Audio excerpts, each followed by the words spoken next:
Titles into thriller films.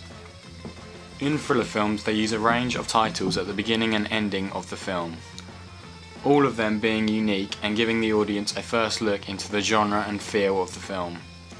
These titles are important to a film because without them the audience would have no clue what the film is about, e.g. if the title is bright and colourful, it can project to the audience that the film is more upbeat and for children compared to a dark colour and eerie font with a black background, which tells the audience that the film is dark and probably a horror film. The first film I'm going to be looking at is Pulp Fiction. The titles from this film include a unique font that is usually associated with being serious, but Quentin Tarantino added bright colours including yellow and red. This is an interesting use of colour because it contrasts the genre of the film, as the film is a thriller. However, the film also has an element of comedy in which could fit with the colours.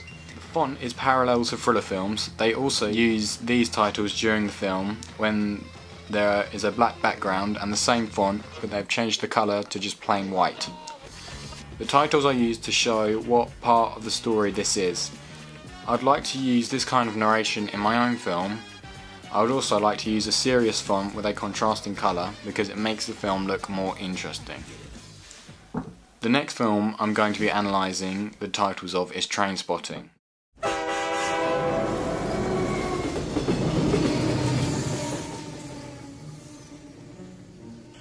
Trainspotting is a film about a group of heroin addicts, in particular Mark Renton. The film is about the ups and downs of their lives.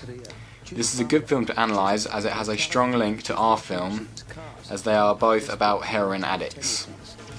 In the film they have used a range of different titles, however my favourite title from the film is the main title at the start of the film. They have used a number of shots to introduce characters into the film. They have used a football game scene, and every time a player does something wrong or stupid, the film pauses and the filter changes and their name wipes on the screen. I really like this aspect of titles because it gives you an insight into the personality of each individual character. As we only have one character, this would be difficult to use. Another title that I think would be good to use is the name of the film when it comes on screen. This is a good title sequence as the effect they have added fits in with the title and also the music. I like this as it's also a very gradual title, like it's a gradual introduction to the title. I also like how it flashes up on screen, and I would very much like to use this in my own film.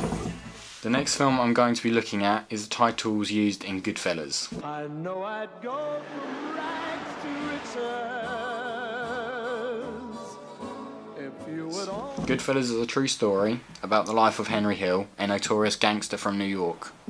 The story is about how his life unfolds. I'm going to be analysing the titles of this film because I think that the titles are very unique and that I'd like to use them in my own film. At the start of the film, they are rolling out the opening credits. They keep cross-cutting to a scene of a car being driven down a busy road. Then they roll the titles along with the music, which I think makes the film more professional, and I'd like to incorporate this in my own film. After they've finished rolling out the opening credits, the film cuts to a scene where all the main characters are in a car driving down a road, the same car we see in the opening sequence. They then stop, display some dialogue, and then there is a boot shot where the camera pauses on the main character. Henry Hill narrates over his paused still image of himself, then after the music starts, the screen goes to black and the title of the film then wipes in a few times before stopping in time with the beat of the music. As well, this title changes colour from white to red, indicating this is the title of the film and is more important. This is a good way to display the titles, and I would very much like to use this aspect in my own work.